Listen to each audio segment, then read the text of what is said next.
31শে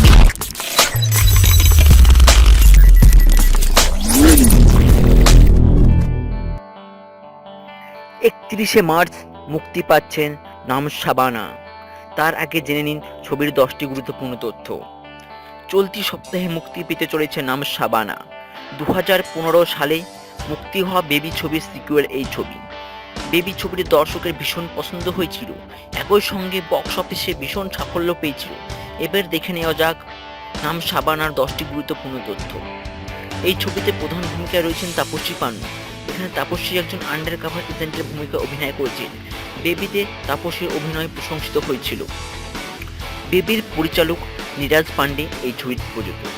ছবি shooting Malaysia, সেখানে কুয়ালালামপুরের Petronas tower সহ বিভিন্ন জায়গায় শুটিং হয়েছে। নাম শাবানা অভিনয় করেছেন অক্ষয় কুমার, মনোজ বাজপেয়ী, অনুপম খের ও ড্যানি। এই নিয়ে অক্ষয় ও অনুপম 20টি ছবি একসঙ্গে অভিনয় করেছেন। দুই অভিনেতার অনস্ক্রিন কেমিস্ট্রি দর্শকের ভীষণই পছন্দ।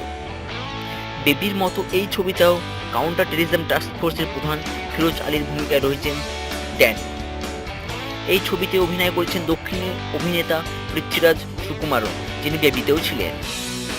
মনোজ এই ছবিতে গোয়েন্দা প্রধান রণবীর সিং এর ভূমিকা অভিনয় করেছেন। গল্প অনুযায়ী এই রণবীর শাবানাকে নিজে এজেন্সিতে নিয়ে আসে। এই ছবির আগে মনোজ বাজপেয়ী, নীরজ পান্ডে একসঙ্গে 26টি ছবিতে কাজ করেছেন। ছবিতে অক্ষয় কুমারকে দেখা গেলেও গল্পের প্রধান চরিত্রে শাবানা অর্থাৎ তাপসী পান্নু রয়েছে। এর আগে বেবি ছবিতে অক্ষয় প্রধান ভূমিকায় ছিলেন। তাপসী ছিলেন মাত্র 20 মিনিট। ওই ছোট্ট সময়ে তাপসী যে অভিনয় দক্ষতা দেখিয়েছিলেন তা এক কথা দুর্দান্ত। সেই কারণে তাকে এই ছবিতে রাখা হয়েছে। জানা গিয়েছে এই ছবির জন্য তাপসী বিশেষ মার্শাল আর্ট প্রশিক্ষণ নিয়েছেন। এর আগে পিঙ্ক ছবিতে অভিনয় ওর দক্ষতা দিয়ে দর্শকের মনে বিশেষ ছাপ ফেলেছেন তাপসী। ছবিটি পরিচালনা করেছেন শিবম নায়ার। ছবিটি মুক্তি পাবে 31শে মার্চ। বিনোদনমূলক যে কোনো খবরাখবর ও দেশি বিদেশের খবর জানতে চ্যানেলটা সাবস্ক্রাইব করে রাখুন।